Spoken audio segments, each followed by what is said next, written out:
Me, myself, I felt very ignorant walking into this conversation because I just don't know that much about, like, I haven't like dealt with up close and personal, like someone going through the process that is cancer. And so I felt nervous because I'm like, I don't want to like display that ignorance or be ignorant or be insensitive about anything. I want to just make sure I'm being very sensitive about this topic because obviously it is something that is so it's just terrible, in a lot of ways, and I just want to be sensitive to that. But she's open to come here, educate me, educate us, and just talk to us about her experience. And I think that that could really help a lot of people and bring awareness and help people to support, and or people who are going through it to have the best mindset. I don't want to say better mindset because I'm sure it's hard to have a good mindset about it, but to have a good mindset about it, which I believe you do have. Yeah. Yeah. So let's talk about it. Are you ready to get into it? I'm ready. Because I'm like sweating. Like, I'm sweating. I'm like nervous, but we're going to talk about that today. And I think it's an important conversation.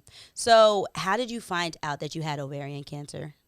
So last October, I was having like severe pain in my stomach. So just to give some background, at the time I worked at Penn Medicine in Philly. I worked for a surgical oncologist.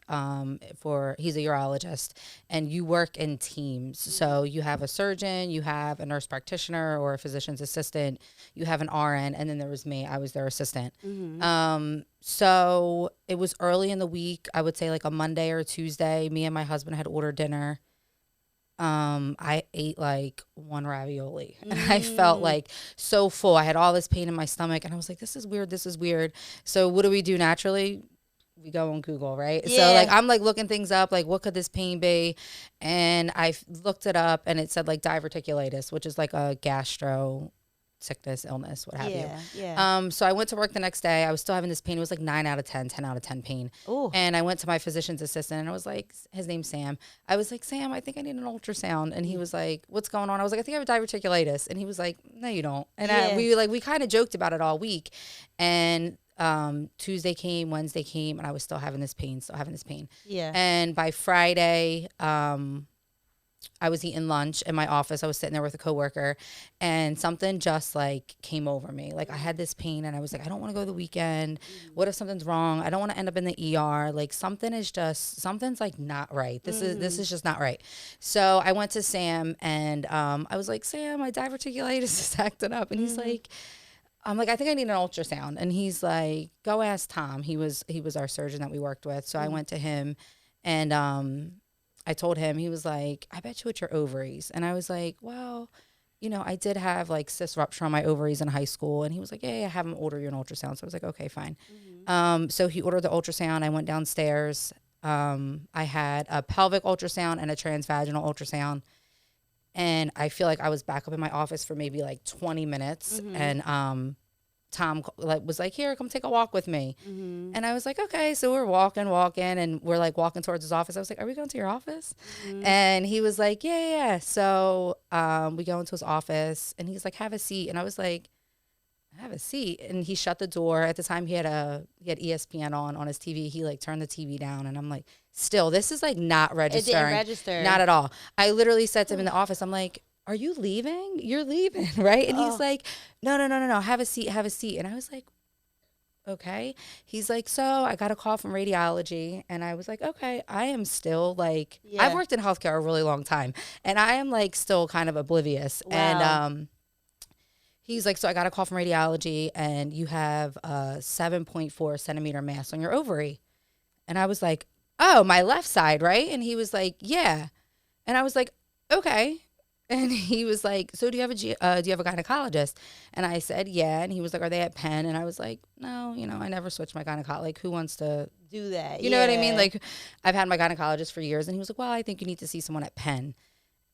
And still, I'm like, I need 2 gynecologists? And he was like, no, I think you need to see somebody in oncology. And I said, do I have cancer? And he was like, Laura, this is like not my area. I have a call out to someone. We're going to get you scheduled to see somebody. And I was like, okay. And he was like, Laura, you don't feel that? And I was like, to feel pressed on my stomach. No, I'm like, I've been in pain, but no, like, I don't feel that. And he said, okay, you know, it was Friday afternoon. And he was like, all right, if I hear from somebody this weekend, I'll call you. If not, we'll touch base on Monday. We'll get you in with somebody. So I was like, okay. And I literally, like, I went back to my office. I felt myself getting upset. And then I was like, you know, I'm just going to leave. Like, I didn't want to be there. And as I was walking out, I saw Sam, who ordered the ultrasound, and he was like, Lar. And I was like, what is going on? Yeah. So to make a long story short, he showed me like my imaging. He showed me my results. Now, working in urology, when men have prostate cancer, they have a score, a PIRAD score. So I know just from working in urology, like 1 and 2 is like, okay, but 3 and 4 is usually prostate cancer, and they usually have to have surgery.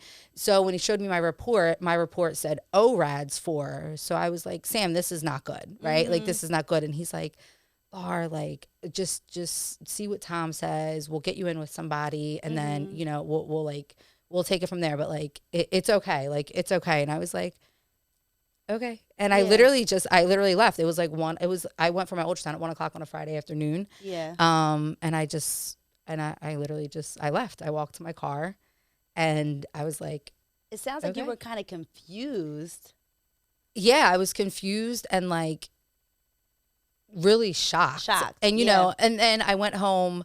I was like, okay, I'm good. Like, whatever. Again, I start Googling, and then that was like day 1 of the Phillies were playing in the World Series. My mom was having people over, and I was debating on like telling my family or not even going. So I was like, you know what? I'm just going to go. Yeah. I'm going to go. I'm going to walk in. I'm going to tell my family, like, this is what it is. I don't know the answers yet. Yeah. And like, you know, we'll figure it out. And then I walked into my mom's, and everybody's in Phillies gear. My niece and my nephew are like running around with like, you know, the big fingers that have like the number 1.